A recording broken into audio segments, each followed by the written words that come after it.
Gracias. Hola, profe. Hola. Bueno, vamos a esperar, que me parece que son unos minutitos antes, faltan 2 o 3 minutitos. No sé si me ven ahí o está muy oscuro, me avisan cualquier cosa. A ver cuántos tenemos. Ajá, no tenemos muchos alumnos, ¿eh? Vamos a esperar. Somos muy pocos. Gracias.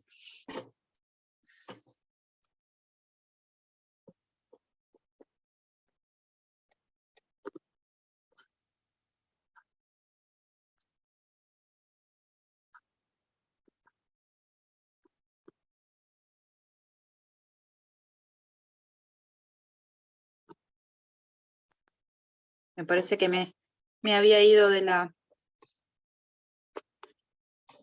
Estoy con otro dispositivo y está ahí que se me cae, que se me queda. Bueno, vamos a esperar un ratito a ver si alguno prende su cámara, así lo veo. Y podemos charlar un rato. A ver, tenemos a Lorena, Rosario, Juan Manuel.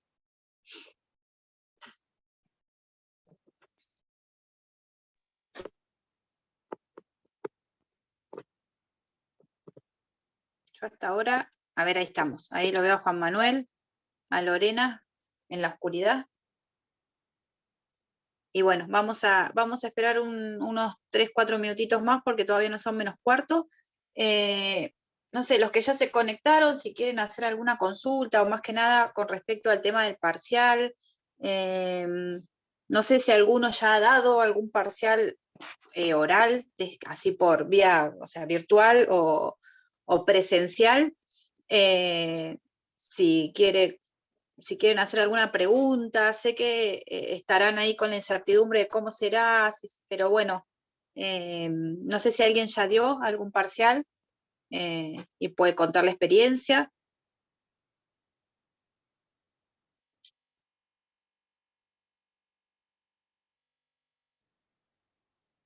¿Alguien rindió oral algún parcial? Me parece que nadie. Pueden abrir Yo los rendí micrófonos. oral de metodología. Bien, ahora así de manera virtual. Sí, el cuatrimestre pasado de manera virtual. Bien. ¿Y qué experiencia podés contar, positiva o no tan positiva? No sé cómo ha sido tu experiencia. Según mi experiencia, a mí me gusta arrancar con un tema porque así me siento más confiada, ya que arranco hablando y pierdo el miedo. Y después nada, fueron un par de preguntas, pero ya cuando arrancas a hablar es como que Sí, como que te perdés un poco sueltas. el miedo. Sí, bueno, eso es una buena técnica. Primero, a veces es una buena técnica cuando estudien y sobre todo si, a ver, cada uno toma el método que más le parece apropiado a cómo estudia, a cómo puede desarrollarse oralmente, pero a veces sirve también el tema, por lo menos que elijan, decirlo en voz alta, o sea, como practicarlo, no de memoria, pero practicar un poco en voz alta como para que tenga fluidez, ¿sí? Porque a veces no es obligatorio, no se les habrá dicho el doctor, que no es obligatorio elegir un tema, ¿sí? Ustedes me dicen si no me veo, ahí está. Pero muchas veces pasa lo que dice Rosario, cuando ustedes empiezan a hablar y más de algo que ya más o menos estudiaron y que saben que no la escucho. ¿Ustedes me escuchan? Porque hay gente que no. Yo Avísenme. la escucho, pero no la veo. No me ven, pero Yo ahí, escucho bien y veo bien. bien, perfecto. Bueno, me avisan. Yo sí la escucho, profe. Bien. A veces sirve esto de hablar en voz alta o de practicar el tema, y esto del tema es como dice Rosario, ustedes se sueltan. Eso no quiere decir que solamente alcance con preparar un tema o una unidad. Tampoco alcanza con preparar un artículo, ¿sí? O sea, un pedacito del tema, porque recuerden que de ese tema podemos llegar a preguntarle algo más, ¿sí? Entonces, por lo menos el tema que eligen, así lo tienen que saber, ¿sí? No de memoria, sino poder explicarlo, aunque sea con un ejemplo, pero entenderlo. Fíjense el tema que más les gusta o el que más se entiende. Y después sepan que se les van a hacer preguntas de las otras unidades, ¿sí? si alguna justo no saben, bueno, se les va a preguntar otra cosa. No es que se dice, bueno, a ver tal cosa, no lo saben, bueno, desaprobó. No va a ser así. Pero traten de Perdón, soltarse y de perder miedo. Sí, perdón, profesora. A mí, bueno, me cuesta mucho recordar los artículos. Por ahí sí recuerdo de qué se trata, sé explicarlo, pero ¿es necesario acordarse de cada artículo o no? no, no es Eh, necesario acordarse del ah, artículo de o sea, por ahí memoria. sí, pero Hay claro, a eso es artículos lo que que son voy. más importantes que otros, porque, no sé, si yo les digo, nosotros ahora, bueno, ahora ya hace años ya con este código, pero antes había algunos artículos que ya eh, eran, no sé si de memoria, pero ya el número equivale a ese artículo. Ustedes pueden saber más o menos dónde está ubicado, pero no necesitan decir artículo tanto. Pero si yo les digo, por ejemplo, para ayudarlos, el otro día que veíamos domicilio, las causales del 74, y ustedes ahí ya enseguida dicen, uy, sí, el domicilio legal, y ahí lo sacan, capaz. Porque hay gente que recuerda los números, hay otros que no, y tampoco de memoria, ¿sí? Pero basta con que estén bien ubicados en el tema y que sepan de qué habla el artículo, ¿sí? Bueno, hecha esta introducción, tranquilos, creo que tienen una clase de repaso el miércoles próximo, aprovechenla, únanse y bueno, aprovechenla a hacer preguntas, también los prácticos que han tenido, esos ayudan un montón porque ustedes empiezan a desarrollar cada uno de los temas, y bueno, y cualquier cosa sepan que cualquier pregunta, no, no el día del parcial ni en el momento del examen, pero en los días anteriores pueden también mandar un WhatsApp privado, yo no tengo problema, y les explico en forma breve alguna cosa que les haya quedado por ahí en el tintero. Bien, a ver cuántos somos ahora, si somos un poco más, bueno, más o menos. ¿Se acuerdan que la clase pasada había quedado por ver ¿se acuerdan que estábamos viendo estado? ¿Sí? ¿Alguien me puede hablar de un poquito de lo que llegamos a ver de estado? Algo muy rápido, como para ver, ¿se acuerdan que, bueno, a ver si alguien recuerda algo y quiere aprovechar como para practicar en el oral? Y el estado se refiere, es un atributo de la persona que refiere a qué posición tiene la persona dentro de su círculo familiar, digamos. Bien, O sea, tenemos perfecto. ahí, quiero recordar también sobre lo que usted dijo, que es muy importante acerca del título de familia y el estado de familia. Bien, el título y la posesión, de si te referís vos, o Ah, el título y la posesión. Bien, entonces, claro, el vimos título y la el estado, posesión. bien, vimos el estado y que, como dice el compañero, dentro de los atributos inherentes a la persona, hablábamos de este estado como esa posición jurídica que tiene el individuo dentro de la familia y que le permite a su vez relacionarse con el resto de la sociedad. También vimos que no es porque sí tener un estado, sino que tiene implicancias importantes dentro del ámbito jurídico. Lo vimos con respecto a la capacidad o a la incapacidad, tanto de ejercicio como de derecho, lo vimos con respecto al nombre, ya antes de la reforma del Código Civil y Comercial, lo vimos con respecto a derechos y obligaciones que surgen tanto en el ámbito de las sucesiones como en el ámbito de familia. Vimos también que es un derecho subjetivo el que tiene un Estado, tiene un derecho subjetivo de poder hacerlo valer frente al resto. Si a mí me vulneran ese estado, yo tengo acciones de reclamación, acciones de reconocimiento, acciones de impugnación de estado, ¿sí? De filiación, del estado de familia del cual gozo.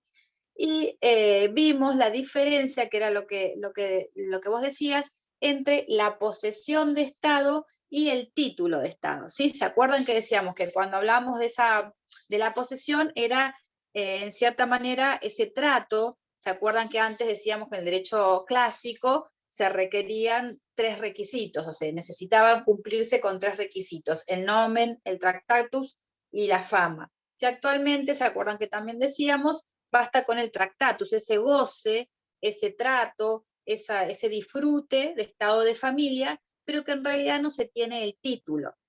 ¿Se acuerdan que yo les decía que generalmente se tienen ambas cosas? ¿Sí? Nosotros, si hay un acta de nacimiento, tenemos el título, ¿sí? Que es ese documento en el cual consta, en este caso, el nacimiento, y también generalmente se tiene la posesión, ¿sí? Ese trato de hijo entre los progenitores y, bueno, y el hijo.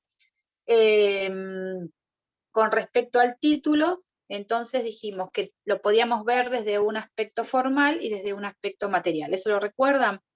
El aspecto formal era el documento en sí, ¿sí? Esa documentación que acredita, documento público, que va a acreditar este estado de familia.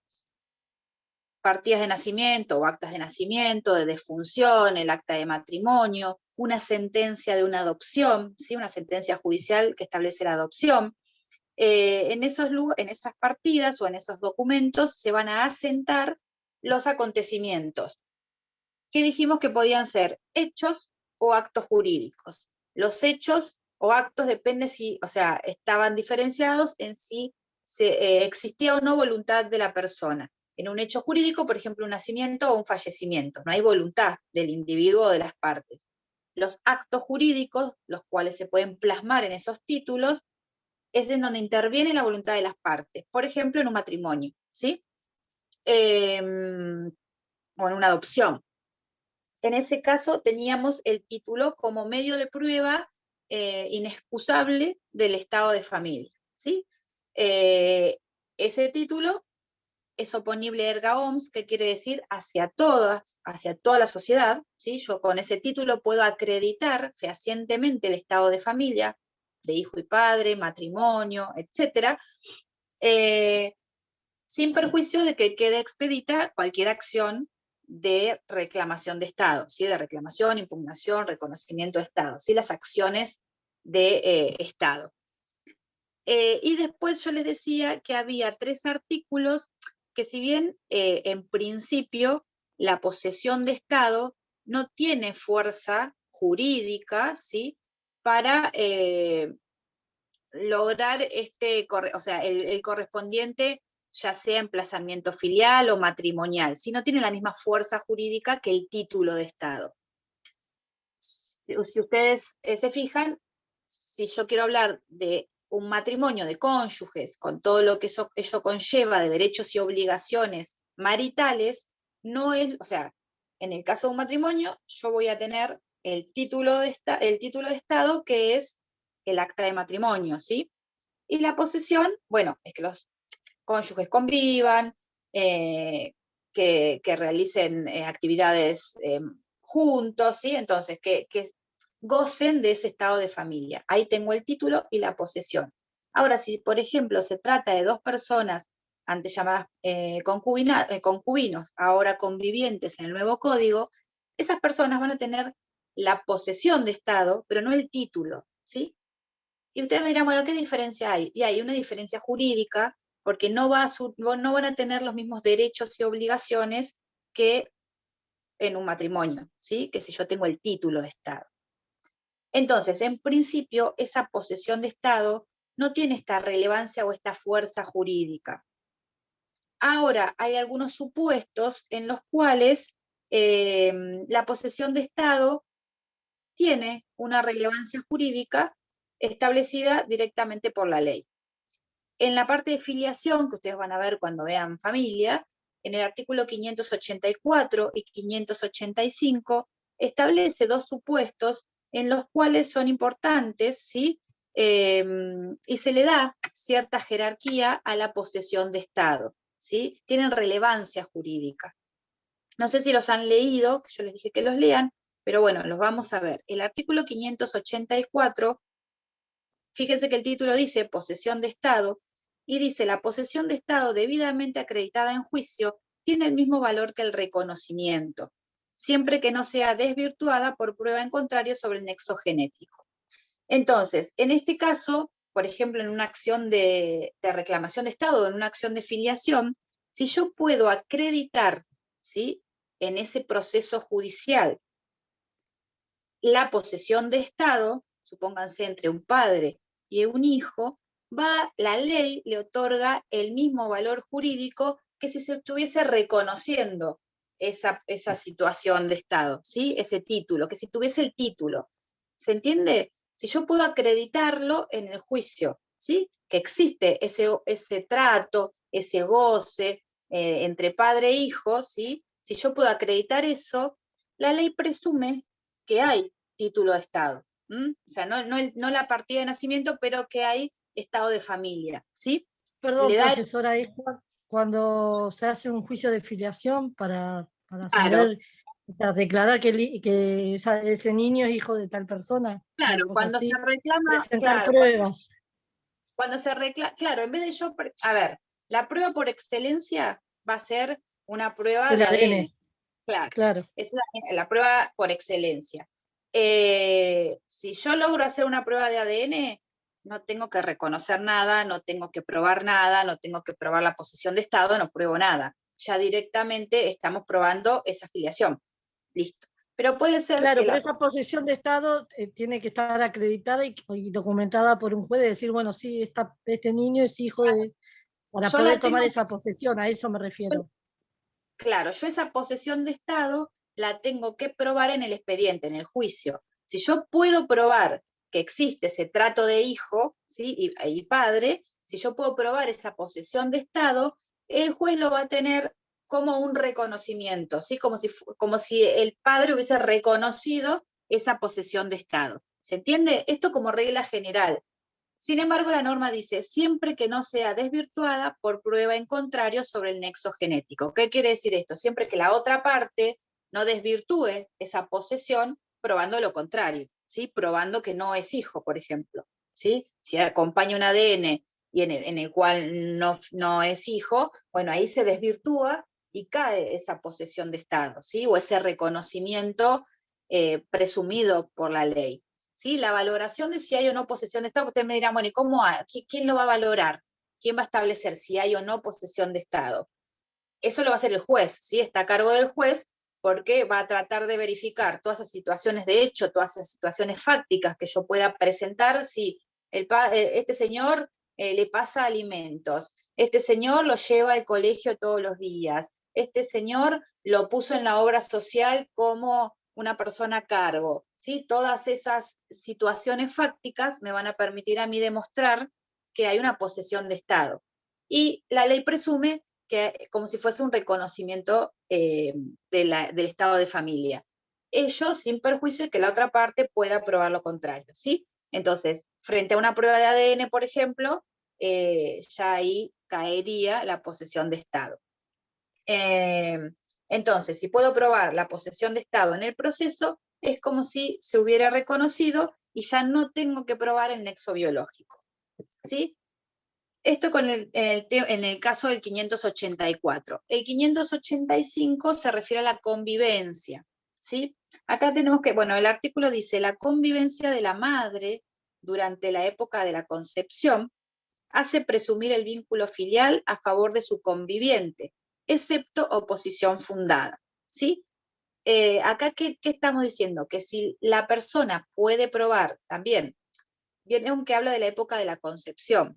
Ustedes ya vieron, cuando vieron el comienzo de la persona humana, cuándo es el periodo que se considera como que la persona pudo haber sido concebida, ¿sí? ¿Se acuerdan el máximo, el mínimo y esa diferencia entre los 300, ¿sí? ¿Se acuerdan? Bien. Entonces, entre los 300 como máximo, 180 como mínimo, la diferencia ahí es la época de la concepción. Si yo puedo probar la convivencia con el señor, pónganse, con la otra persona, durante la época de la concepción, entonces se presume que ese hijo va a ser de ese conviviente, ¿sí? Se presume el vínculo filial a favor del conviviente, ¿sí? Excepto posición fundada. La presunción vuelve a ser juris tantum. ¿Qué quiere decir esto? Que admite prueba en contra. Yo digo, bueno, sí, durante la época de la concepción yo vivía con esta persona, éramos convivientes, ¿sí? Con todo lo que ello conlleva, que ustedes ya van a ver cuando vean familia, el tema de la convivencia, que tiene que tener esa convivencia para ser tal, o esa unión convivencial. Entonces, si yo puedo probar que yo vivía con esta persona durante la época de la concepción, se presume el vínculo filial, ¿sí? Del hijo con ese hombre, salvo prueba en contrario. A ver, esta persona o podrá probar el tema del ADN, o podrá probar que la madre, no sé, estaba con varios hombres a la vez, o que él tenía una imposibilidad de concebir un hijo, ¿sí? Entonces, si puede probar lo contrario, cae esta presunción del vínculo filial. ¿Se entiende? En los casos en los cuales no voy a tener que probar la convivencia es cuando esta unión convivencial esté registrada. Actualmente existe en el registro del Estado Civil y Capacidad de las Personas un registro en donde las partes pueden inscribir la convivencia, ¿sí? Su unión convivencial, a los efectos personales y patrimoniales, ¿sí? Si ya está inscripta esta convivencia, yo no voy a tener que demostrar la posesión de Estado, ¿sí? No voy a tener que demostrar la convivencia porque ya ipso iure surge esta presunción porque está inscripta, ¿sí? No tengo que demostrar que convivo con la persona, ya acompaño la inscripción en el registro y ya no debiera probarla, ¿sí? Entonces, de pleno derecho va a darse esta presunción. Si el hijo fue concebido durante la época de la concepción, y si yo puedo demostrar la convivencia, que de hecho ya está demostrada por la inscripción, entonces se presume el vínculo filial, salvo, como dijimos, prueba en contrario. ¿Bien? Entonces, acá también se le da cierta importancia a esa posesión de Estado, ya sea padre-hijo o en este caso el vínculo, la posesión entre convivientes. Y el artículo 423, que era el otro que yo les mencionaba, ustedes díganme si seguramente ya los leyeron, pero bueno, también se refiere, como les decía recién, esto es en los casos de matrimonio, cuando el acta de matrimonio tenga algún vicio formal, ¿sí? Entonces, la posesión por sí sola dijimos que no es prueba suficiente para establecer el estado de casados, ¿sí?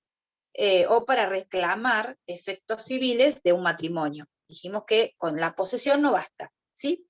Pero si existe acta de matrimonio, ¿sí? Y posesión de Estado, o sea, yo tengo el título, ¿sí?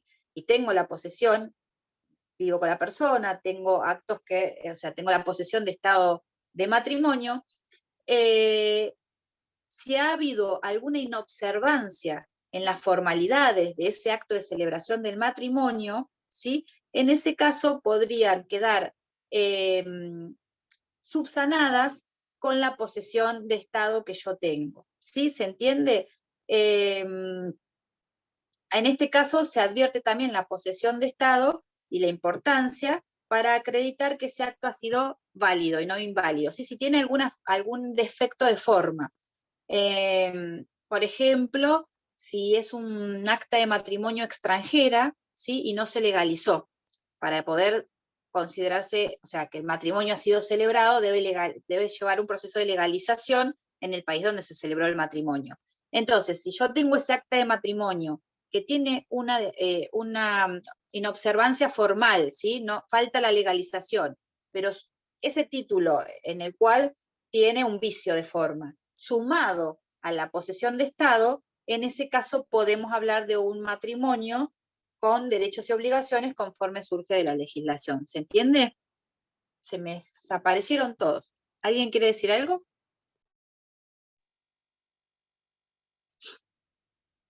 No. Bien. Entonces, no sé por qué me quedó nadie. No veo a nadie. Entonces, estos eran los 3 supuestos que habían quedado de la clase anterior con respecto al tema de Estado, como atributo inherente a la persona. ¿Alguna pregunta hasta acá? Porque lo que vamos a ver ahora cambia totalmente el tema del Estado. ¿No? Bien, seguimos. Entonces, seguimos con el... Sí, Tengo una duda con respecto a lo material. sí, O sea, me queda claro que el título puede ser con posesión, o sea, si es un acta de nacimiento o matrimonio, pero lo formal sería el documento de identidad y el acta, digamos, ¿eso sería lo formal? claro, lo formal es el documento en sí. Yo traigo el acta de matrimonio, ¿sí? Que ahora son, o el acta de defunción, ¿sí? Que ahora nos la mandan por internet. Ese documento, ese instrumento, es su programa, pero ese es el elemento formal. Y el elemento material es el acto que da origen a ese documento, ¿sí? El acto base. Ese ya sea un hecho jurídico o un acto jurídico. Por ejemplo, el nacimiento, el acto de la celebración del matrimonio, la adopción, ¿sí? Eso sería el aspecto material del título. Si ustedes dicen que el título es la partida de nacimiento, el acta, etcétera, también está bien, porque bueno, es en el aspecto formal, pero ese es el título, ¿sí? Cuando yo tengo el instrumento que acredita ese hecho o acto jurídico. Mientras que la posesión es el trato que yo tengo de hijo, de cónyuge, no, de conviviente, ¿sí? Esa es la posesión de Estado, es ese goce rutinario que uno tiene de determinado estado de familia, pero le falta el título. Generalmente están ligados, pero puede ser que, como yo les decía la otra vez, yo tenga el título, pero no tenga el goce, porque yo tenga el certificado de nacimiento que dice que el papá es X, y el papá no lo ve, se fue cuando no había nacido el menor, o bueno, o la persona, no cumple con sus derechos alimentarios, no cumple con su responsabilidad parental, etcétera. Entonces, tenemos el título, pero no tenemos la posesión de Estado, ¿sí? No tenemos ese goce. O puede ser que yo no tenga título, pero que el papá esté presente, o sea, que no lo haya reconocido, pero que esté presente, que lo lleve al colegio, que cumpla con sus deberes alimentarios, que cumpla con un derecho de régimen de visitas, etc. O sea, que puede haber uno u otro, o pueden estar los dos. Bien. Lo que vamos a ver ahora, a ver ahí si veo a alguien, estamos. Lo que vamos a ver, ¿ustedes empezaron a ver personas jurídicas? Sí, ayer. Sí. Bien, perfecto. Todos habrán visto ya los primeros puntos más generales de la unidad, bueno, los primeros puntos de la unidad 15. Lo que nos toca ahora, si bien son o sea, son varios artículos, varios temas diferentes, seguimos con la parte general. Ustedes van a ver cada uno de estos puntos que vamos a ver ahora, pero después con cada persona jurídica que les toque en esta materia, ¿sí? Cuando vean asociaciones civiles, van a ver fundaciones, entonces ahí como que van a repetir en profundidad estos temas que vamos a ver, y son, ya les digo, muchos temitas sueltos que si lo leen por Rivera, el artículo, y Rivera por lo menos lo trata bien, porque los artículos no son difíciles, se entienden, pero bueno, los vamos a tratar de ir viendo. Bien. El primero de los puntos que nos toca es el efecto de la personalidad. Si ustedes ya habrán visto la personalidad diferenciada, ya habrán visto el tema del concepto de la persona jurídica, bueno, los atributos, que tiene un nombre, que tiene un domicilio, que tiene un patrimonio, etc. Cuando hablamos de los efectos de la personalidad, dice duración y objeto. Con respecto al objeto, vamos a ver que está íntimamente relacionado con el tema de la capacidad, ¿sí? Que ustedes ya vieron y que sale del o sea, que está en el 141 del código. El código nos dice que toda persona jurídica debe establecer un objeto y que este objeto debe ser preciso y determinado, ¿sí? Eso surge del artículo 156. ¿Qué quiere decir con esto? Que el objeto debe ser enunciado con claridad, ¿sí? Con exactitud.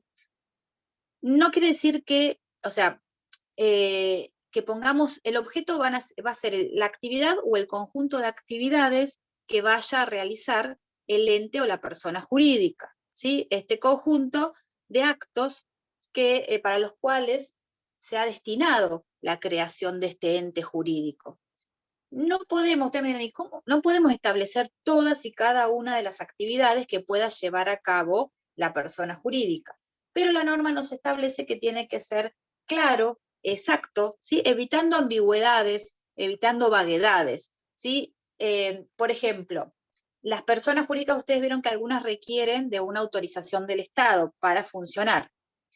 Cuando nosotros intentamos o pedimos la inscripción en la Dirección Provincial de Personas Jurídicas, por lo menos nosotros en provincia, el objeto tiene que ser muy claro y no podemos poner términos como etcétera, entre otras actividades. Tampoco se pueden mezclar actividades que no sean compatibles, ¿sí? Este objeto, por lo tanto, si bien no tenemos que detallar y enumerar cada una de las actividades que va a realizar la persona jurídica, hay que enunciarla así, de una manera clara y determinando las categorías de actividades que va a tener esa persona jurídica.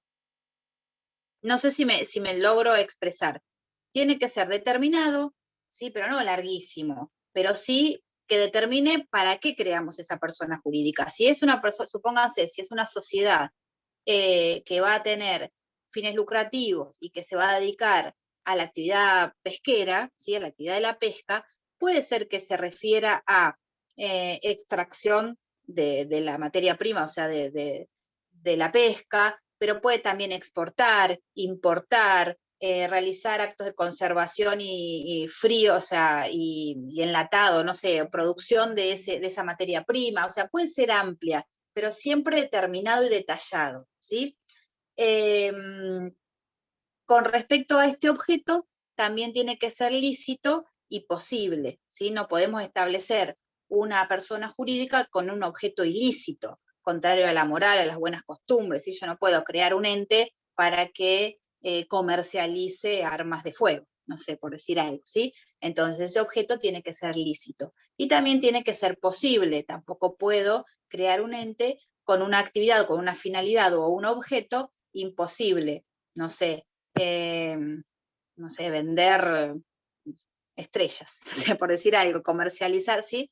Entonces, no puedo crear una asociación civil con un objeto imposible, ¿sí?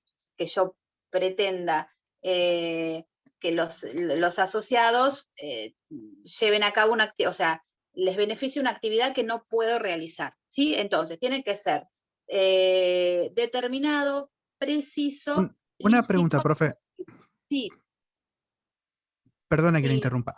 Pero se dio el caso que hace poco, por ejemplo, se están vendiendo terrenos en la Luna.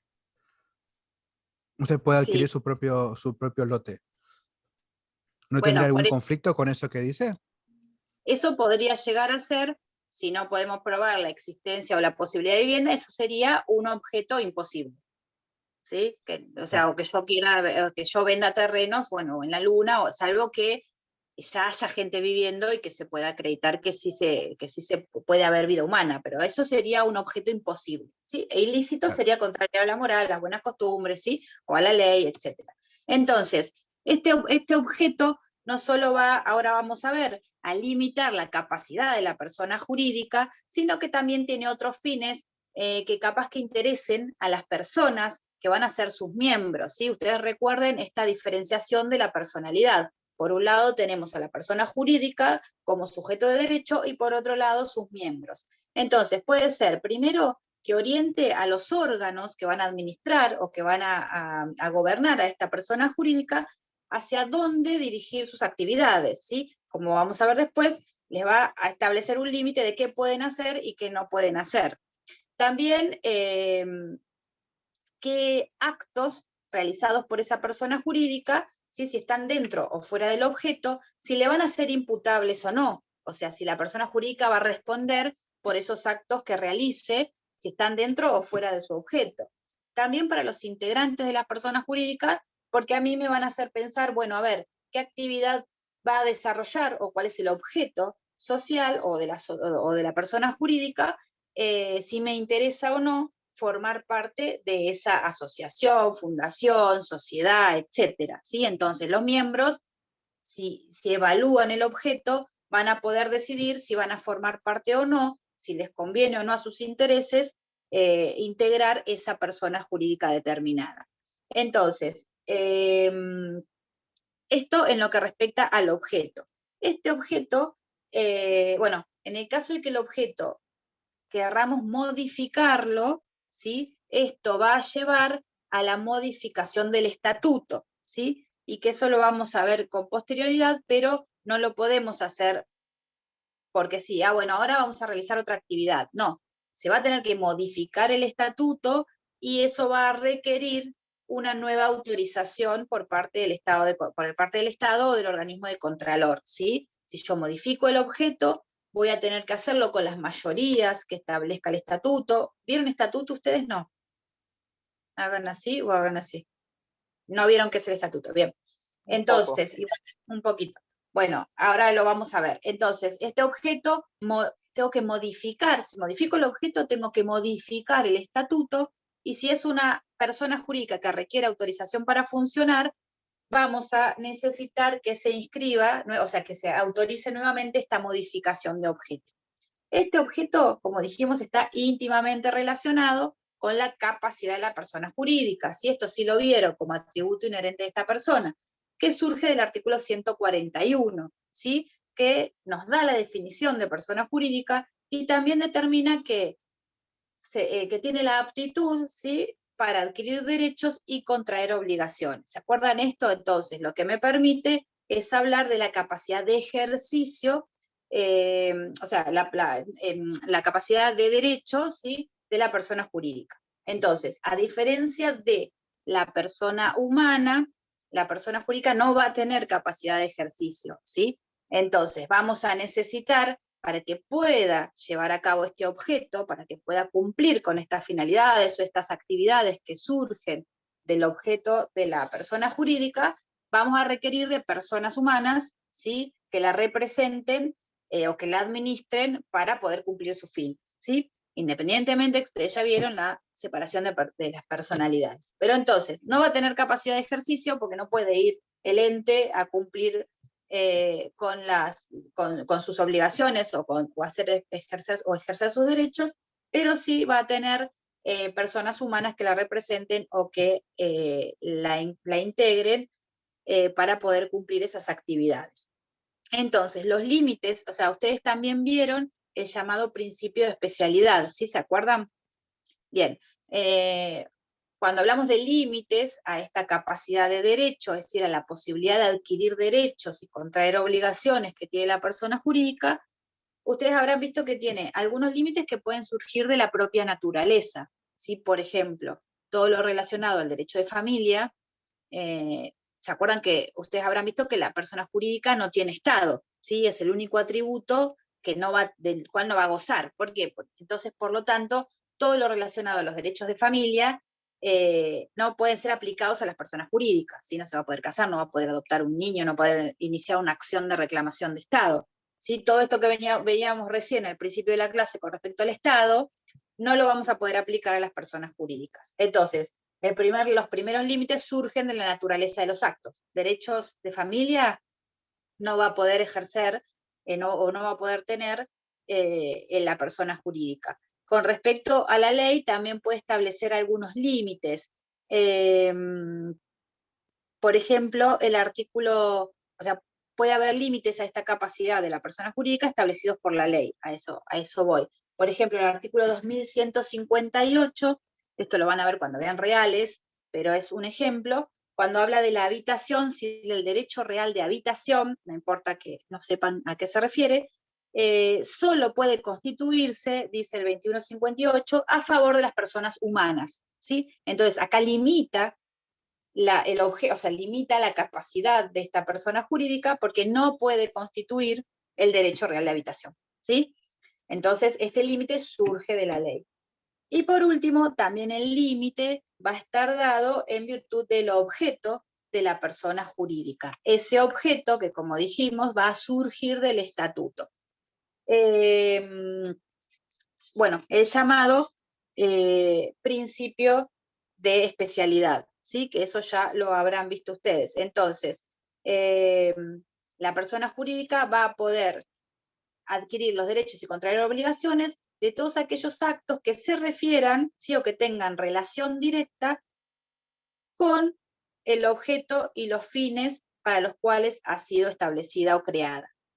Cuando hablamos de qué actos, o sea, ustedes me dirán, bueno, solamente con respecto a los actos que surgen del estatuto o de su objeto, en realidad de su objeto, en realidad la doctrina considera que los actos tienen que tienen que tener relación directa o indirecta.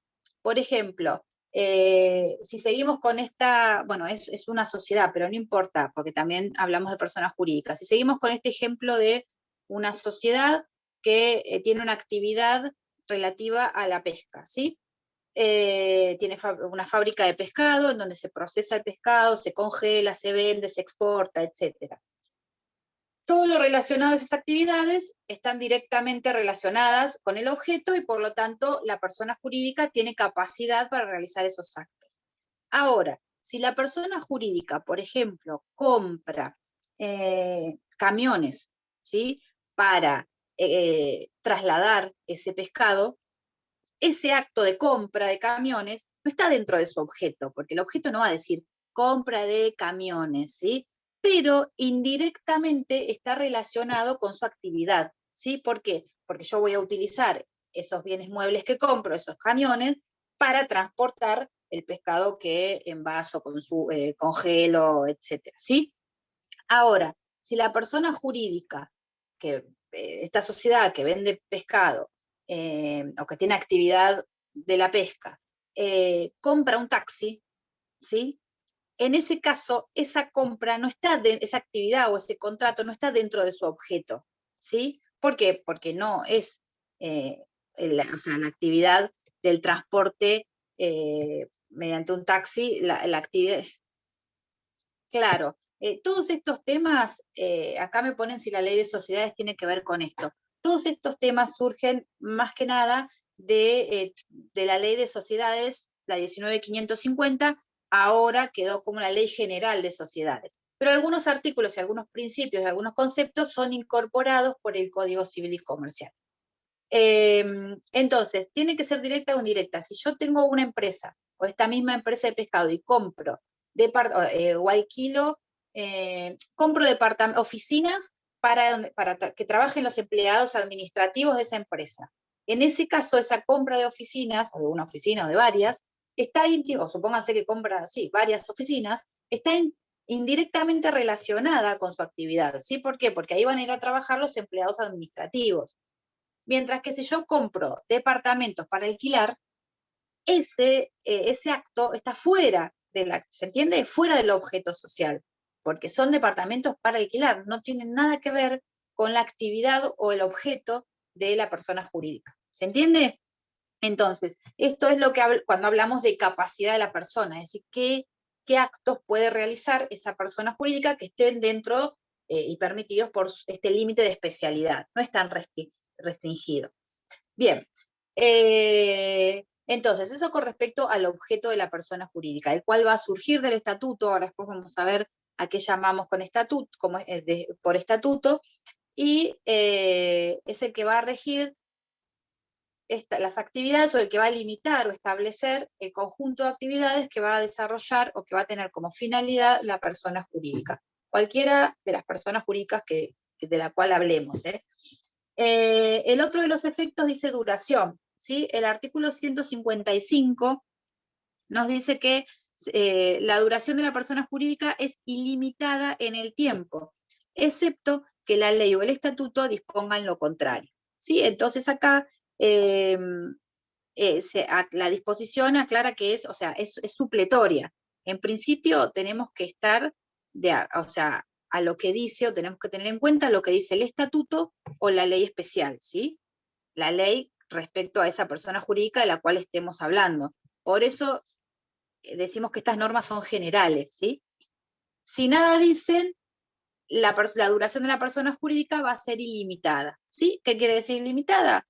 Que va a ser perpetua, ¿sí? Indeterminada. Ahora bien, los miembros de este ente o de esta persona jurídica, la norma permite que por voluntad de los miembros puedan limitar la duración de la persona jurídica, ¿sí? O esta limitación puede surgir en forma forzosa por la ley misma.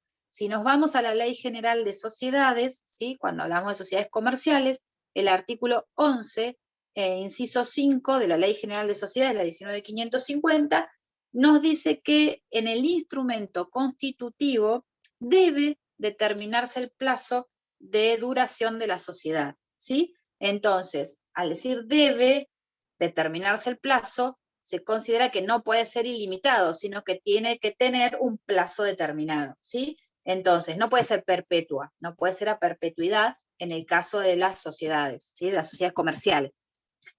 ¿Por qué? Porque así lo establece forzosamente la ley. Dice, en el acto constitutivo debe determinarse el plazo de la sociedad. Bien. En el caso de las cooperativas, también la ley de cooperativas establece que estas son de plazo ilimitado. Entonces, las partes no van a poder fijar un plazo porque ya la ley dice que el plazo tiene que ser ilimitado, ¿sí? Entonces, no pueden las partes establecer un plazo.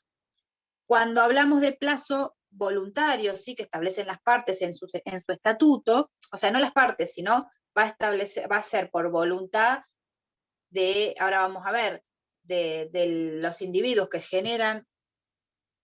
Claro, ahora van a ver, cuando ustedes vean asociaciones, fundaciones, van a ver si se puede o no establecer un plazo, o si la sociedad o la asociación o la fundación va a ser ilimitada.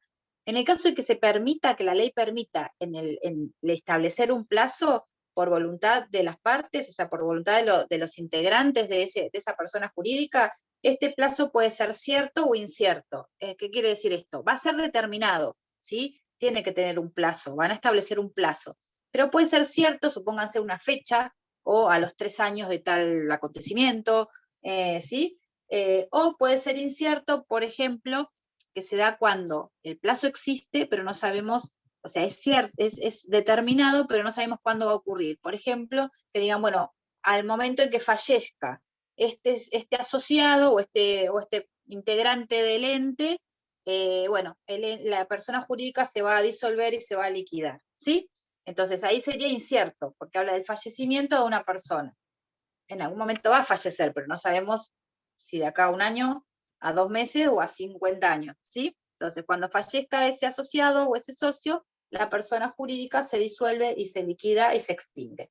¿Se entiende? Entonces, como supletoriamente, si nada establece el estatuto, por voluntad de las partes, cuando se crea la persona jurídica, si nada establece la ley en alguna persona jurídica en particular, el plazo de esa persona jurídica va a ser ilimitado, ¿sí? Prolongado, o sea, perpetuo. Bien, con respecto al estatuto, que ustedes mucho no, o sea, no han visto mucho, cuando se constituye, bueno, ustedes vieron el comienzo de la existencia de las personas jurídicas. Cuando se constituye la persona jurídica, ustedes vieron que va a haber, vamos a hablar de un acto constitutivo y del estatuto. El programa, bueno, sí, el programa habla de acto constitutivo, creo estatuto y reglamento.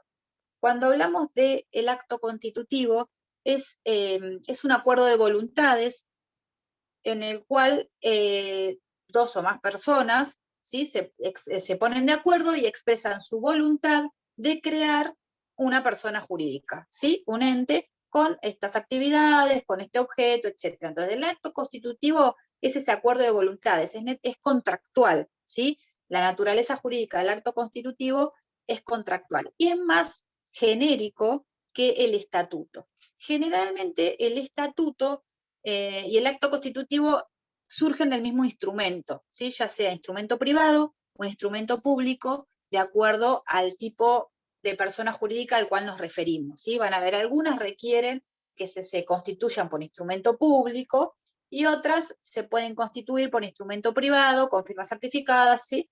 Eso lo van a ver en cada persona jurídica.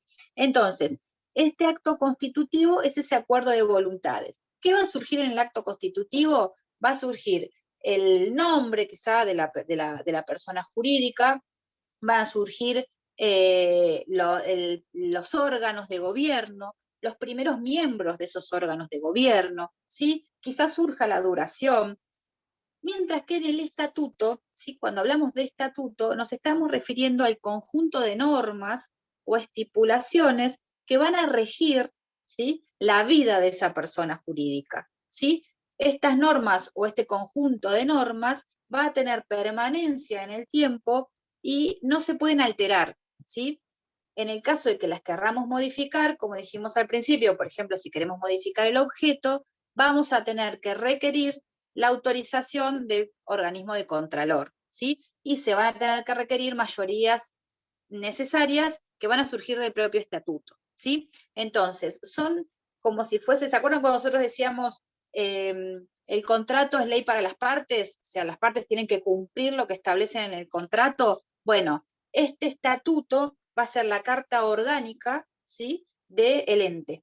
Va a ser el que va a establecer los órganos de gobierno, de administración, de representación, la finalidad u objeto de la persona jurídica, la duración, el tipo de persona jurídica, el capital, las formas de disolución, de liquidación, etc. Es decir, rige toda la vida de la persona jurídica. Por eso algunos consideran que la naturaleza jurídica del estatuto ya no es, no es contractual, sino que es legal, ¿sí? Primero, porque tiene un rol de naturaleza legal que va a regir el funcionamiento del ente. Y también porque para ciertas personas jurídicas se requiere de la autorización del Estado para que puedan funcionar. Este estatuto, ¿se entiende lo que es el estatuto? Es, no es tan genérico, sino que es específico. ¿Cuáles van a ser los órganos de gobierno? No quiénes los van a integrar por primera vez, sino cuáles van a ser los órganos, cuáles van a ser sus funciones, si pueden ser removidos, si pueden ser suspendidos, si hay sanciones, ¿sí? Va a regir, es como la constitución de la persona jurídica, ¿sí? Son todas las normas que van a regir el funcionamiento de esa persona jurídica. Tiene efectos duraderos, es decir, hacia el futuro, durante toda la vida de esta persona jurídica, aunque, como dijimos, y en virtud del artículo 157, se puede modificar. O sea que este estatuto es mutable, se puede modificar, ¿sí? El 157 establece que las personas jurídicas, o el estatuto de las personas jurídicas, se reformará en la forma que sea establecida por el mismo estatuto, ¿sí? O sea, el mismo estatuto puede establecer que si yo quiero modificar el objeto, requiero de esta mayoría, unanimidad, etc. Si yo quiero modificar, ¿sí? Entonces va a establecer la forma en que se modifique el estatuto. O por ley especial que rija al tipo de persona jurídica de que se trate, ¿sí? Puede existir que para modificar el estatuto en alguna persona jurídica especial se siga con las normas de especiales de esa persona jurídica. ¿Se entiende?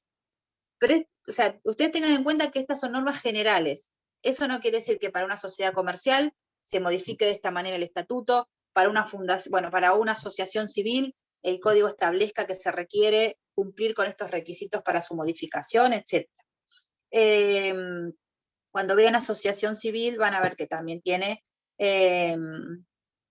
algunas particularidades. En el caso de que se requiera la inscripción, como por ejemplo una asociación civil, esta modificación de estatuto también va a requerir la autorización del Estado.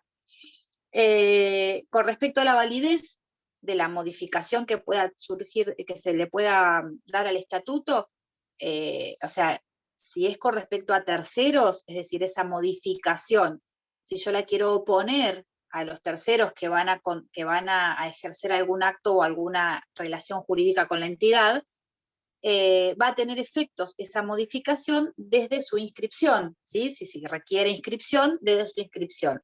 O salvo que el tercero conozca la modificación, ¿sí?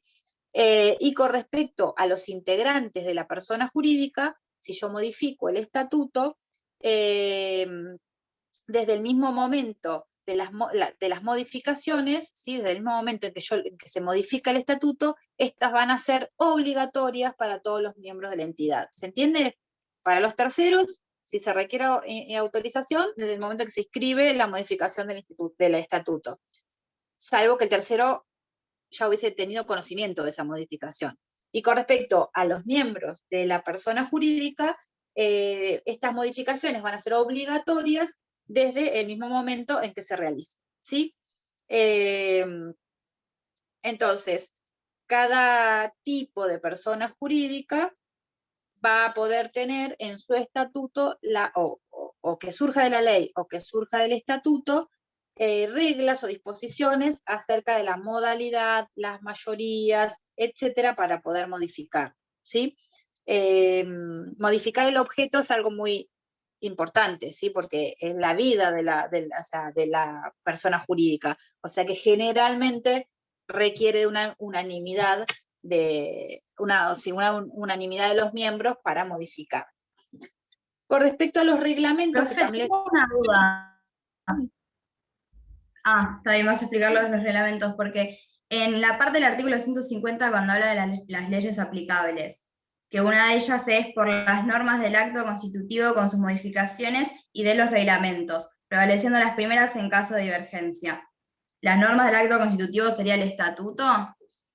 No, ahí tenemos que diferenciar las personas jurídicas privadas que se continúan por las normas imperativas de la ley especial en su efecto del código. Sí, por las normas del acto constitutivo con sus modificaciones de reglamento, prevaleciendo las primas en caso de divergencia.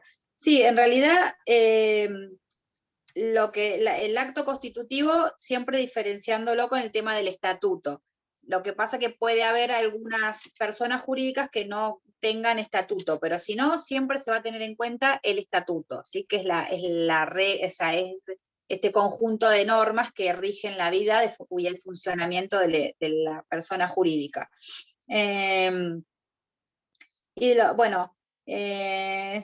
Normas supletorias, leyes especiales, etc. Sí, el tema de los reglamentos no es tan importante como el estatuto, ¿sí? Es menos importante. Se refiere o prevé alguna cuestión con respecto al funcionamiento de la persona jurídica, específica sobre algo. Va a ser, se va a tener que aplicar, sí, pero no va a tener la importancia que tiene el estatuto. Por ejemplo, supónganse que se establezca un reglamento, ahora cuando veamos la posibilidad que nos da el código de las reuniones no presenciales, ¿sí? En el artículo 158. En ese caso, podemos establecer un reglamento interno, ¿sí? De la persona jurídica que establezca cómo se van a llevar a cabo esas reuniones no presenciales o virtuales, ¿sí? Entonces, son reglamentos internos de la persona jurídica que van a tener que ser aplicados por los miembros, obviamente, pero que no tienen la importancia del estatuto, ¿sí? Son sobre algún tema en particular del funcionamiento de la persona jurídica. Bien, entonces, con respecto al objeto, con respecto a la duración, bueno, y el tema de los estatutos, más o menos, porque el código, en la parte general que vemos ahora, y en la parte especial de cada una de las personas jurídicas, vive hablando del estatuto, ¿sí? Entonces, para que a ustedes les quede claro qué es ese famoso estatuto y qué va a ser lo que va a regir la persona jurídica. O sea, si los miembros tienen algo que decidir o la responsabilidad del ente, van a decir, bueno, a ver, vayamos al estatuto, ¿sí? Ustedes, si viven en alguna propiedad horizontal, el estatuto de ese edificio sería el reglamento de copropiedad, ¿sí? Ustedes, si pasa algo en el edificio, dicen, bueno, a ver, veamos el reglamento de copropiedad. ¿Qué dice? ¿Sí? En donde van a estar los órganos de gobierno, qué va a ser la asamblea, cuándo se va, bueno, qué mayoría requiere de miembros para deliberar y votar, ¿sí? ¿Quiénes pueden participar de la asamblea? Todo eso lo va a decir el estatuto. Es como, ya les digo, como si fuese, la ley de esa persona jurídica. También establece el código algunas normas de procedimiento. Vamos rapidito, voy a tratar de darlo más. Si no llegamos, bueno, veremos cómo terminamos. Es bastante. Normas de funcionamiento de esta persona jurídica, a partir del 158 en adelante. Toda persona jurídica va a tener órganos, ¿sí? Que van a permitir que se cumpla con sus fines y con su objeto. Depende la persona jurídica de la cual estemos hablando, ustedes van a ver que puede tener algunos órganos o no, y se van a llamar de una u otra manera. Puede que sean unipersonales o que sean colegiados, ¿sí? Más de una persona. Pero básicamente los órganos de gobierno van a ser el órgano ejecutivo, que puede ser un comité ejecutivo, un consejo de administración, y que es el que va a tener la administración y la representación de esa persona jurídica, ¿sí? La representación frente a terceros. Puede haber un órgano de fiscalización, ¿sí? Que es un órgano de contralor y de control interno de la persona jurídica, ¿sí? Van a ver que en algunos casos se tiene que estar, en otros no. Pero bueno, este órgano de fiscalización va a controlar internamente que los miembros o que los administradores o que los otros órganos de esta persona jurídica ejerzan bien sus funciones, ¿sí? Fiscaliza, controla. Y un órgano deliberativo que va a estar llevado a cabo por las asambleas, ¿sí? Esa reunión de asociados o de socios, que como van a ver ustedes es el órgano deliberativo el que va a deliberar sobre las cuestiones atinentes a la persona jurídica, que pueden ser ordinarias estas asambleas, ¿sí? Periódicas, anuales, supónganse, o pueden ser extraordinarias cuando surge algo imprevisto que hay que resolver, ahí se va a realizar una asamblea extraordinaria. En cuanto a estos órganos, obviamente van a ir funcionando y cumpliendo sus funciones a lo largo de la vida de la persona jurídica.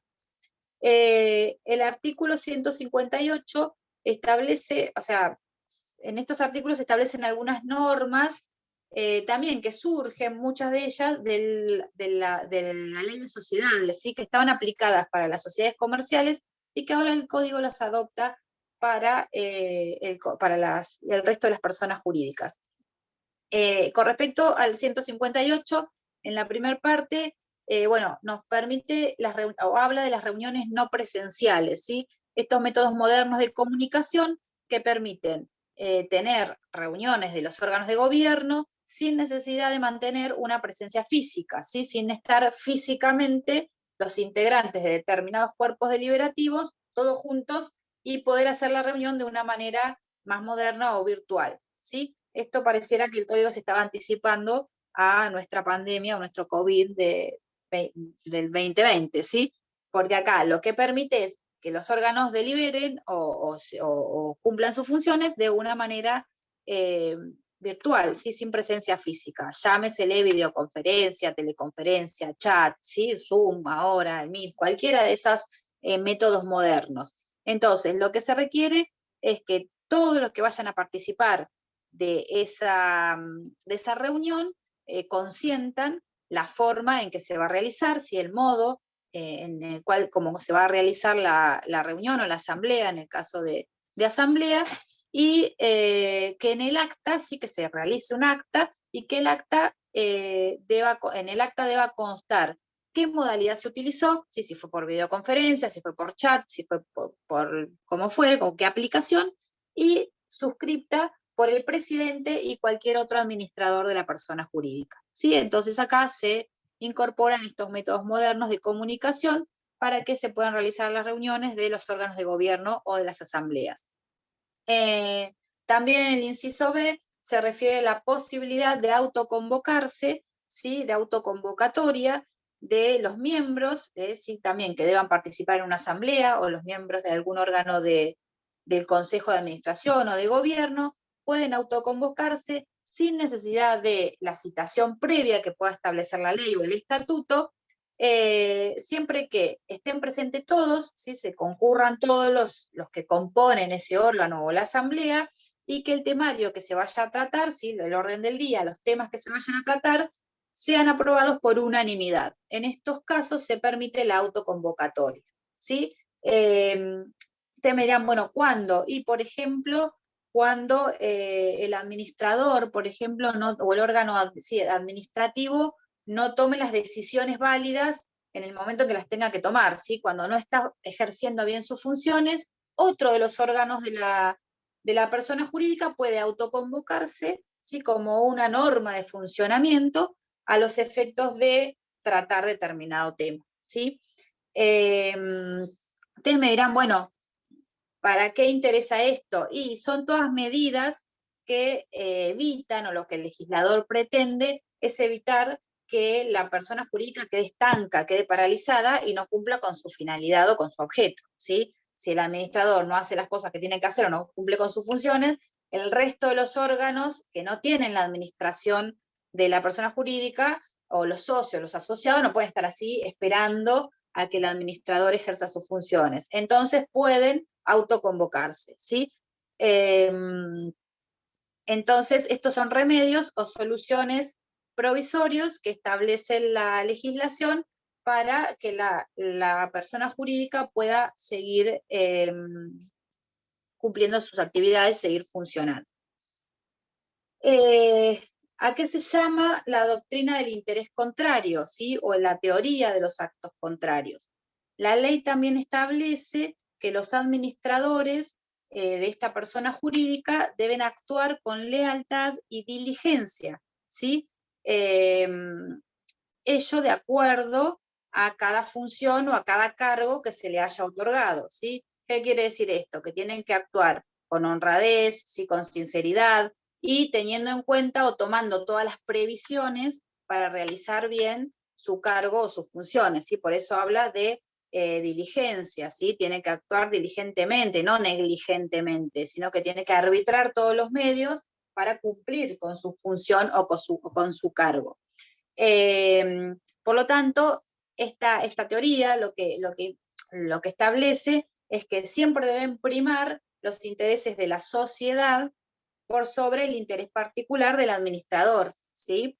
Si el administrador tuviere un interés contrario al ente o al resto de los miembros, tiene obligación de hacerlo saber, ¿sí? A la persona jurídica, de ponerlo en conocimiento, ya sea a los miembros, a los otros administradores o al órgano de gobierno, y abstenerse de intervenir en ese acto jurídico o en esa actividad, ¿sí? Entonces, por eso hablamos de la teoría de los actos contrarios, ¿sí? ¿Contrarios por qué? Porque existe un conflicto de intereses entre el administrador y el ente o la persona jurídica. Entonces, es obligación del administrador ponerlo en conocimiento a los efectos de que prime ese interés social o de la persona jurídica por sobre el interés particular del administrador, ¿sí?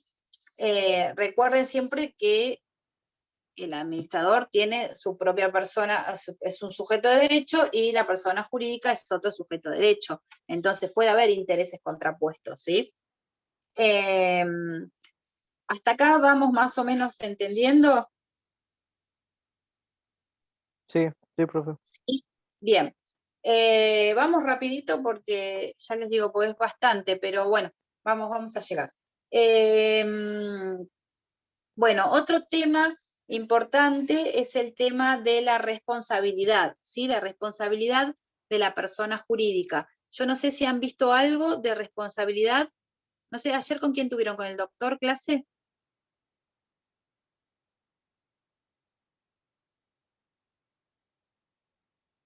Nadie contesta. Bien, no deben haber visto nada. A ver, sí, tuvimos con Lucas, perfecto. ¿Vieron algo sobre responsabilidad? Porque si vieron algún tema, seguimos de largo y vemos otros, porque todavía nos faltan. No, bueno, si no me ponen, no deben haber visto nada. Bueno, cuando hablamos pero no vimos nada sobre responsabilidad, creo, bien. Cuando hablamos de la responsabilidad de la persona jurídica, en principio también nos tenemos que remitir al capítulo o a la parte de responsabilidad civil del Código. Por lo tanto, vamos a hablar de los artículos 1763 y 1753. ¿Sí? En el primero se va a referir a la responsabilidad civil de la persona jurídica, y en el segundo habla de la responsabilidad objetiva, es decir, que la persona jurídica también va a responder por los actos que realicen sus dependientes, ¿sí? Esas personas que tengan bajo su dependencia, también van a responder las personas jurídicas. Con respecto a la responsabilidad, también tenemos que hacer una diferenciación si hablamos de responsabilidad contractual y extracontractual. En el Código de Vélez se discutía si la persona jurídica podía tener responsabilidad extracontractual. Con una reforma que se le hace al artículo 43, la 17711 modifica el 43 del Código Civil anterior, y ahí se permite o se incorpora la responsabilidad extracontractual de las personas jurídicas. Cuando hablamos de la personalidad contractual, es aquella que surge en virtud de que tiene su origen en un contrato, ¿sí? En el ámbito contractual. Entonces, si una de las partes incumple ese contrato, si ese convenio, incumple con sus obligaciones, entonces va a responder por esos perjuicios que hubiere causado, ¿sí? Entonces, esta responsabilidad contractual surge de la capacidad misma que tiene la persona jurídica, ¿sí? Es un correlato necesario de la capacidad. Si la persona jurídica puede, en virtud de su capacidad de derecho, celebrar contratos con otras personas jurídicas o con personas humanas, entonces, por lo tanto, va a ser responsable, ¿sí?, de las obligaciones incumplidas. Es el artículo 1763, y 1753 cuando habla de la responsabilidad objetiva. Ahí me preguntaban. Entonces, cuando hablamos de la responsabilidad contractual, supónganse que la persona jurídica, en el ejemplo anterior, ¿se acuerdan que decíamos que alquilaba un inmueble para desarrollar su actividad? Si no paga el alquiler, ¿sí?, la persona jurídica va a responder por ese incumplimiento, ¿sí? No va a responder, ¿se entiende? Entonces va a tener responsabilidad contractual. Si la persona jurídica no paga los alquileres, el dueño, el titular, el propietario de ese inmueble, le va a iniciar un proceso de ejecución de alquileres, de cobro de alquileres, a la persona jurídica, ¿sí?, que es la que se obligó contractualmente. Cuando hablamos, entonces, tiene responsabilidad contractual, ¿sí?, siempre que haya realizado el contrato en virtud de su actividad y de su objeto, siempre dentro de los límites de su actuación. Cuando hablamos de la responsabilidad extracontractual, no tiene origen en un contrato, ¿sí?, es un daño que se causa, ¿sí?, que puede tener un origen por un hecho ilícito, es un daño causado a otro, pero que no surge del ámbito contractual. Como dijimos, durante la vigencia del 43 se discutió largamente sobre si la persona jurídica tenía responsabilidad contractual o no. Esto es superado por la ley 17711 y que establece que las personas jurídicas, como lo dice mediante su patrimonio, bueno, ahora vamos a ver el chat.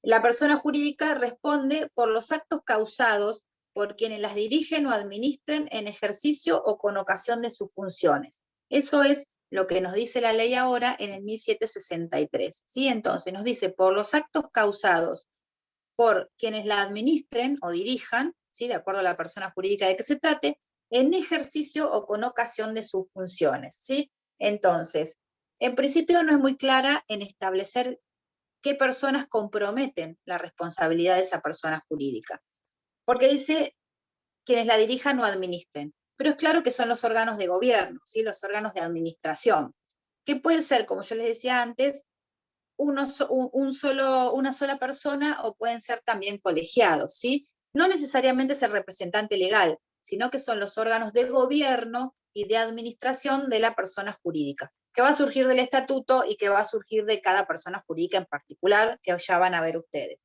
Entonces, todos los actos que realicen estos administradores o quienes dirijan la persona jurídica, la van a comprometer en cuanto a su responsabilidad extracontractual, ¿sí?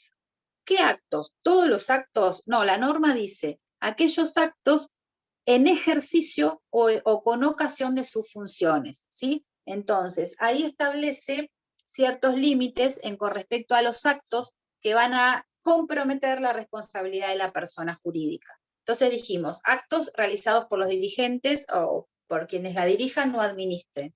Se tienen que dar los presupuestos generales de responsabilidad, que esto lo van a ver ustedes en otra materia, ¿sí? Se tiene que haber causado un daño, tiene que ser imputable al autor del hecho, tiene que haber un factor de atribución, que en este caso va a ser la culpa, o basta con la culpa, tiene que haber un nexo de causalidad entre el daño causado y el acto celebrado, ¿sí? Estos son los presupuestos generales de responsabilidad. Si se cumple todo esto, tenemos que ver si esta persona estaba en ejercicio de sus funciones o con ocasión de sus funciones para que comprometa la responsabilidad de la persona jurídica. Cuando hablamos de la noción de ejercicio de la función, acá no hay mucha dificultad, ¿sí? Porque ¿qué se refiere? Que el sujeto actúa en el marco de las competencias que le atribuye la ley o el estatuto, ¿sí? Cuando ejerce su actividad, cuando la persona, el administrador, está ejerciendo su cargo o las actividades que surgen del estatuto o de la ley, en ese caso está en ejercicio de su función, ¿se entiende? Está cumpliendo con el objeto de la entidad. Entonces, en este caso, si en ejercicio de sus funciones se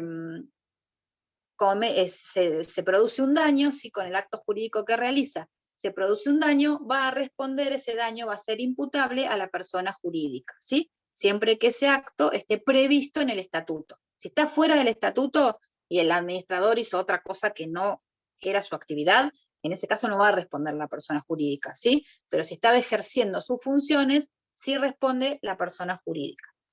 Cuando habla de con ocasión de sus funciones, acá es más difícil establecer un límite, ¿sí? Cuando la persona está en ocasión de sus funciones, ¿sí? El concepto de ocasión.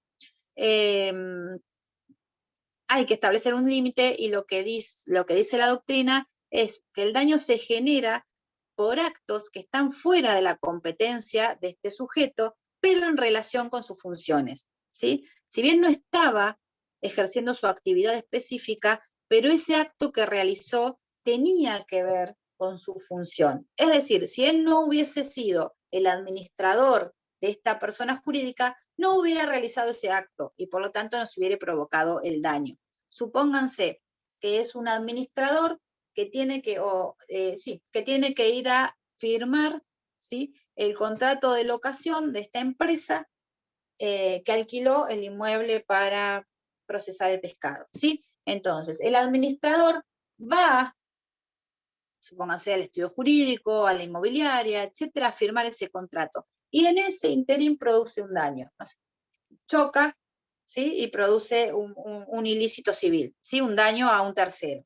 En ese caso podría responder, o sea, va a responder la persona jurídica si yo puedo demostrar que era en ocasión de las funciones de ese administrador, ¿sí? O cuando la persona va a trabajar, ¿sí? En este caso tendría que ser un administrador que va a cumplir sus funciones, porque si no hablaríamos de los casos de los dependientes, ¿sí? Pero entonces cuando yo estoy in itinere, cuando estoy yendo al trabajo o a la empresa, en ese caso también puedo hablar de en ocasión de mis funciones. Si yo no hubiese ido a trabajar a la empresa, no hubiese ido por ese camino y no hubiese chocado y no hubiese provocado el daño. ¿Se entiende? Entonces, en ejercicio de su función, es claro, es cuando está ejerciendo la actividad o el cargo para el cual fue designado. Y en ocasión de sus funciones, se genera por actos que están fuera de esa competencia o de esa actividad, pero en relación directa con sus funciones. Entonces, si podemos probar estos requisitos que establece la norma, a la persona jurídica se le va a imputar el hecho ilícito, este hecho extracontractual, que no deriva de un contrato, ¿sí? Y va a ser responsable la persona jurídica. ¿Qué pasa con los administradores, ¿sí? En cuanto a la responsabilidad? Ahí sí, la parte general, el artículo 160, se refiere a la responsabilidad de los administradores y establece que los administradores responden en forma ilimitada y solidaria, ya sea frente a la persona jurídica, sus miembros o terceros, por los daños causados por su culpa en el ejercicio, de vuelta en el ejercicio, o con ocasión de sus funciones por acción u omisión. ¿Sí? Entonces, en este caso, en la Ley General hay algunos factores de atribución diferentes, pero bueno, a usted, o sea, ya no se acá se pide la culpa, si o basta con la culpa. En la Ley General de Sociedades tiene que haber dolo o tiene que haber una culpa grave, y no habla solamente de culpa, sino que habla de dolo, abuso de facultades o culpa grave.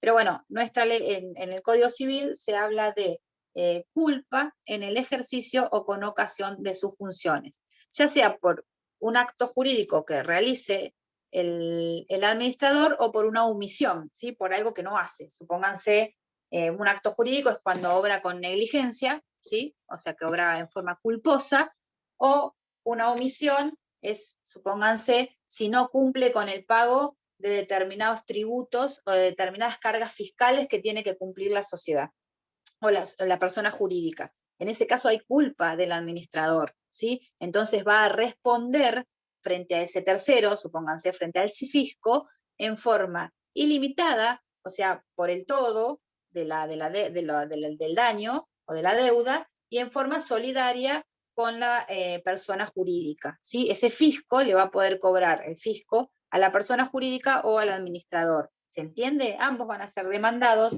porque hubo culpa del administrador en ejercicio de sus funciones o con ocasión de sus funciones y por acción u omisión. Entonces, acción u omisión, esto es, yo realizo un acto jurídico, por ejemplo, en forma negligente o culposa, u omisión, si no se cumple por un reclamo hecho por la municipalidad de que, no sé, la asociación tiene que cumplir con determinado impuesto municipal o con determinada modificación en el inmueble, en la fábrica, y no lo hago. ¿Sí? Eso es culpa del administrador que obró por omisión por no realizar ese acto jurídico o esa obligación.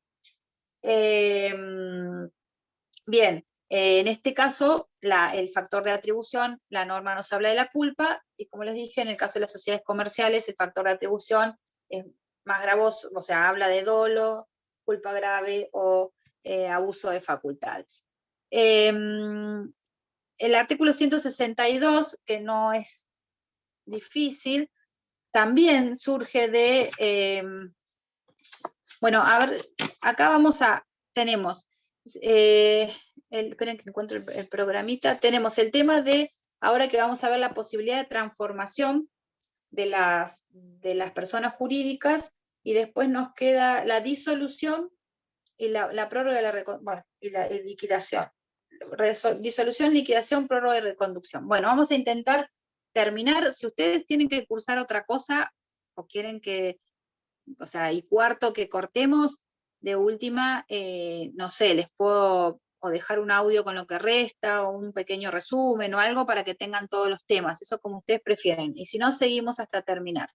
Cuando hablamos de transformación, fusión y escisión de las personas jurídicas, también son temas que se ven más en materia de sociedades comerciales, ¿sí? Porque hacen a la actividad comercial para que en cuanto al rendimiento, ¿sí? En cuanto al rendimiento económico y comercial. El artículo 162, bien, sí, 6:30 tienen clase, vamos a tratar de terminar antes, pero bueno. Nos habla de las personas jurídicas pueden transformarse, fusionarse o escindirse en los casos previstos por este código o por la ley especial, ¿sí? Siempre que la ley lo permita, el código o la ley especial,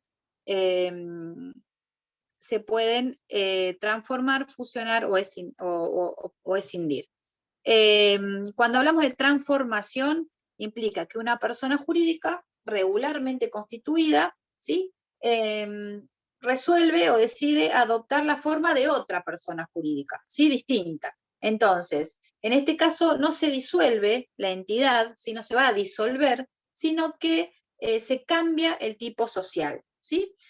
Van a permanecer los elementos esenciales de la persona jurídica, el domicilio, el objeto, el capital, etcétera, pero se modifica el tipo social, ¿sí? Entonces, en este caso, es el mismo, o sea, es el mismo sujeto de derecho, pero hay un cambio de estructura, un cambio del negocio constitutivo. Pónganse de una SRL, paso a una sociedad anónima, ¿sí? Habrá cambios quizás formales, o algunos específicos del tipo social del cual vamos a transformarnos, pero en este caso no hay disolución, sino que se cambia el tipo social. Cuando hablamos de fusión,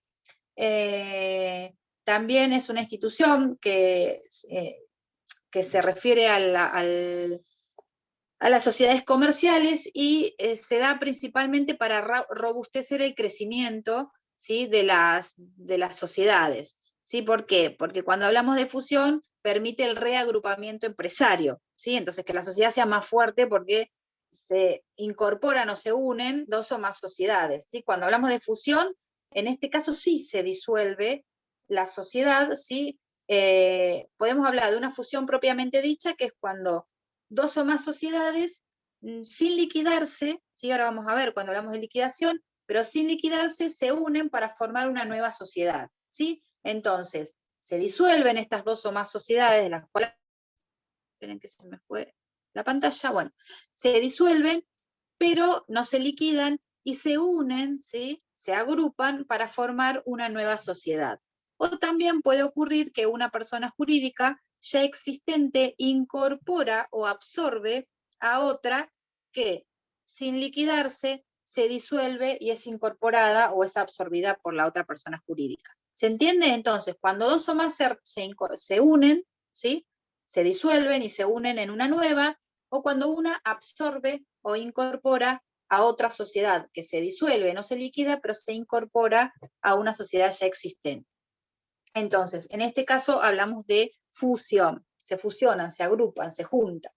Y cuando hablamos de escisión, acá en este caso es como al revés, ¿sí? No hay fusión, o sea, no hay incorporación, no se unen, sino que se fracciona, hay fraccionamiento de patrimonio, ¿sí? También tiene beneficios empresariales, beneficios de rentabilidad, a veces beneficios fiscales, porque se pagan menos impuestos en el caso de que haya mayor cantidad de personas jurídicas. Entonces, a diferencia de la fusión, cuando hablamos de la escisión, se divide el patrimonio social en dos o más partes, ¿sí? Entonces se transfiere a una o varias sociedades que ya existen o que son creadas para tomar esos patrimonios, ¿sí? Entonces, en la fusión se unen, en la escisión se fraccionan los patrimonios formando dos o más sociedades o que van a participar de, o sea, esos patrimonios van a otras sociedades ya existentes. ¿Se entiende? Pero son más vistos estos temas en el ámbito de materia de sociedades. Eso no quiere decir de que no esté en la parte general de personas jurídicas, o sea que pueda aplicarse, salvo que el código o una ley especial establezca algo contrario. Bien, ¿qué más? Bueno, con respecto a la disolución,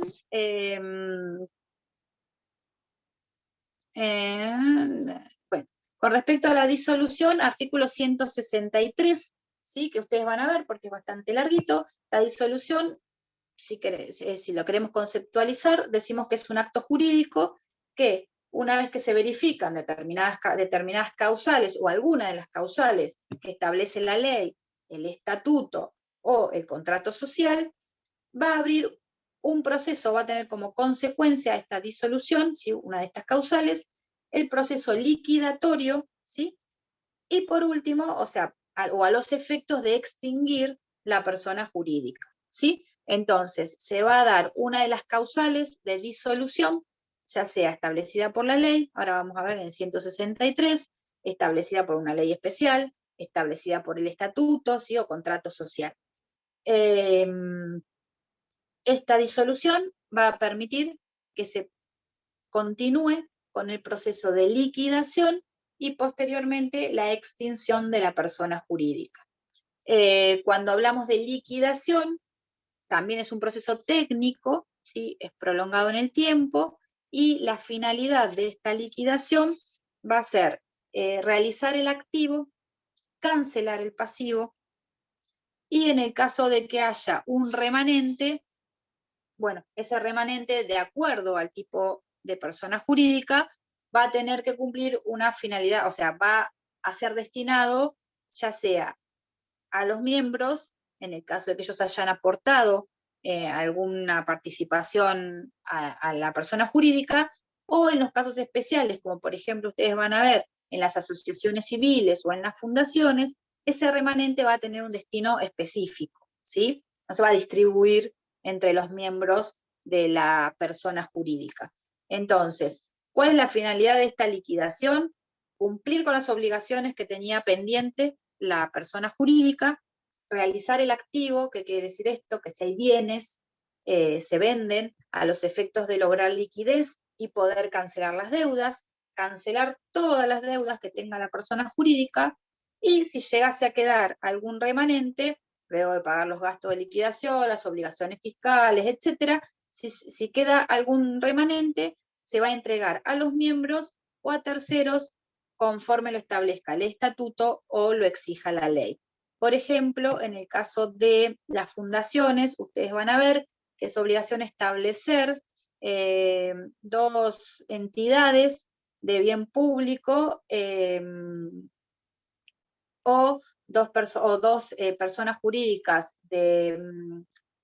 privadas, pero con un objeto de utilidad pública a los efectos de destinar el remanente en el caso de que lo hubiera, ¿sí? En el caso de que se liquide la fundación, de que se disuelva, se liquide, se extinga, ese remanente no se da a nadie. Igual ustedes cuando vean fundaciones van a ver que no hay miembros, sino que hay beneficiarios. Entonces, ese remanente va a ser destinado a una entidad de carácter público o privado con objeto de utilidad pública, que lo puede establecer el propio fundador. Puede decir, bueno, si esto se extingue, el remanente que pueda llegar a haber en cuanto a bienes o lo que pueda llegar a haber, se va a destinar a esta entidad de carácter público.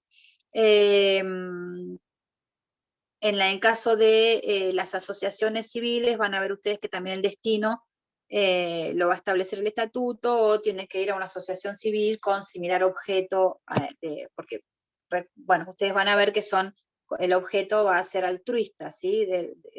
En virtud del bien común, entonces tiene el remanente un destino específico. Bien, entonces, disolución, dijimos, 163 da todos los incisos de todas las causales de disolución. Ustedes las pueden ver en Rivera, están bien explicadas, del inciso A, todos los incisos los pueden ver en el código y en Rivera. El vencimiento del plazo, obviamente, que va a ser el supuesto normal de extinción que se va a producir de pleno derecho, ¿sí? ¿Se acuerdan que decíamos que si tenía un plazo determinado, se produce ese plazo y ahí se va a extinguir la persona jurídica de pleno derecho? Salvo en los casos, como vamos a ver ahora, que podamos pedir una prórroga o una reconducción de esa persona jurídica.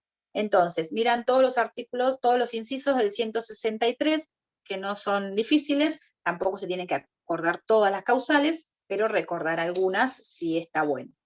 Y en el artículo 164, y con esto vamos terminando, establece los supuestos de revocación de la autoridad, bueno, el 154, el 64 habla de la revocación, quiero apurarme, de la revocación de la autorización para funcionar, ¿sí? Cuando otorgada por el organismo de Contralor o por el Estado. Antes solamente se podía, o sea, si el Estado no autoriza, antes solamente se podía realizar una petición judicial, ¿sí? Si la autorización estaba denegada y esta denegatoria o esta revocatoria, revocación más que revocatoria, era ilegítima a todos los alumnos. Se me deben haber ido, a ver. Era ilegítima o arbitraria. Ilegítima en el caso de que hubiese sido contraria a la ley, o arbitraria cuando no hubiese estado fundada, ¿sí? Ahora, el artículo 164 da mayores garantías a la persona jurídica a los efectos de exigir una revisión judicial cuando el Estado revoca la autorización para funcionar o no la otorga, ¿sí? No autoriza.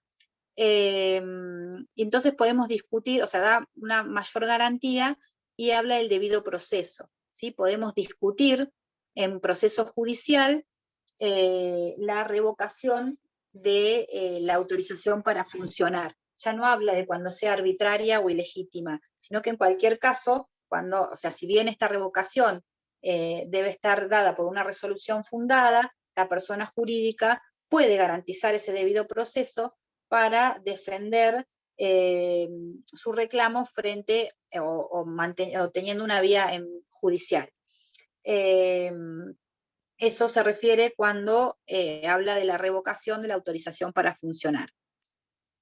Y con respecto a la prórroga y a la reconducción, que son los últimos temas que nos quedan en el programa, dijimos que la disolución es cuando vamos a ir dándole fin a la existencia de la persona jurídica, ¿sí? Que va a culminar luego con la liquidación, realización del activo y el pago de todas las deudas, etc. Pero esta disolución de una persona jurídica se puede evitar mediante dos institutos, mediante la prórroga o mediante la reconducción de la entidad.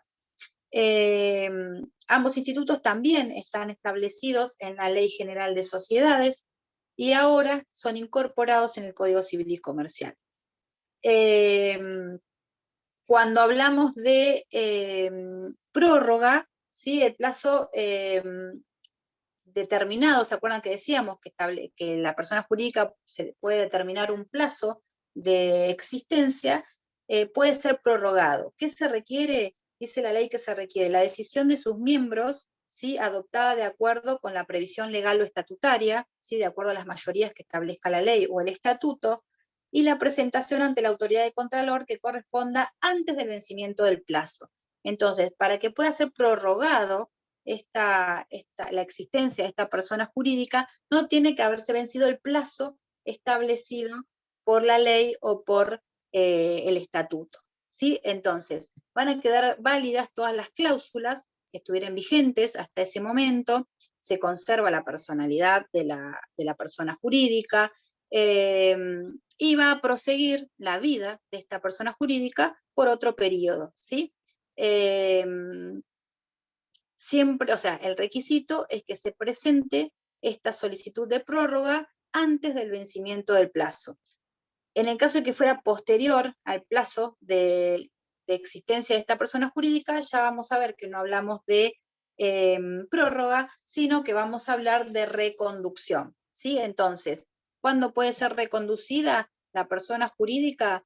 Cuando no haya concluido su liquidación, es decir, si ya se liquidó, ya se realizó el activo, etcétera, ahí ya finalizó su existencia. Entonces, si no ha concluido su liquidación, por decisión de sus miembros, por unanimidad, o la mayoría requerida por la ley o por el estatuto, establece la ley, puede ser reconducida, ¿sí?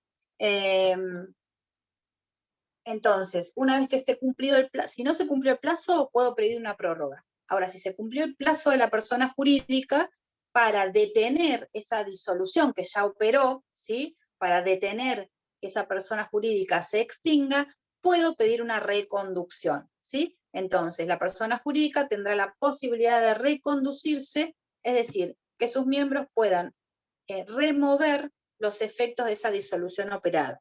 Entonces, la persona jurídica retoma de esta manera el ejercicio normal de sus operaciones, ¿sí? La diferencia entonces con la prórroga es que mientras la prórroga va a determinar la continuación normal de la persona jurídica para evitar esa disolución, ¿sí? Porque es antes de que se venza el plazo, la reconducción va a ser un remedio para revertir los efectos de esa disolución ya operada. ¿Se entiende? La diferencia está si lo pido antes del plazo de culminación de la persona jurídica o si lo pido después y antes de que se liquide pido que se reconduzca. ¿Para qué? Para tener un nuevo periodo y que, bueno, obviamente pueda seguir funcionando la persona jurídica. Para que pueda darse la reconducción, como ya se produjo la disolución de esta persona jurídica, lo que nos dice el código en el 166 infine es que siempre que la causa de su disolución pueda quedar removida por decisión de los miembros o en virtud de la ley. ¿Qué quiere decir esto? Que no se daría, por ejemplo, si la disolución fue, por ejemplo, porque se revocó la autorización para funcionar. En esos casos hay una sanción. En el caso de que haya una sanción, ¿sí? Yo no puedo pedir la reconducción de esa persona jurídica. ¿Se entiende? Entonces, en esos casos, yo puedo pedir la reconducción. No procede si la disolución tenía un carácter de sanción, ¿sí? Supóngase, se le revocó la autorización y en ese caso ya no podré pedir la reconducción, ¿sí? Solamente en los casos en los cuales por ley o porque se venció el plazo o porque las partes habían establecido que, no sé, en alguna circunstancia se iba a concluir con la persona jurídica, ¿sí? En cualquiera de las causales del 163, pero que no opere una sanción a la persona jurídica. ¿Se entiende alguna pregunta? Porque ya se me van a empezar a ir. Ah, todavía están. No veo a nadie, pero alguno que me diga si hasta acá quedó claro, todos y cada uno. Claro, por ejemplo, un ejemplo de sanción sería en donde hay una revocación de la autorización para funcionar.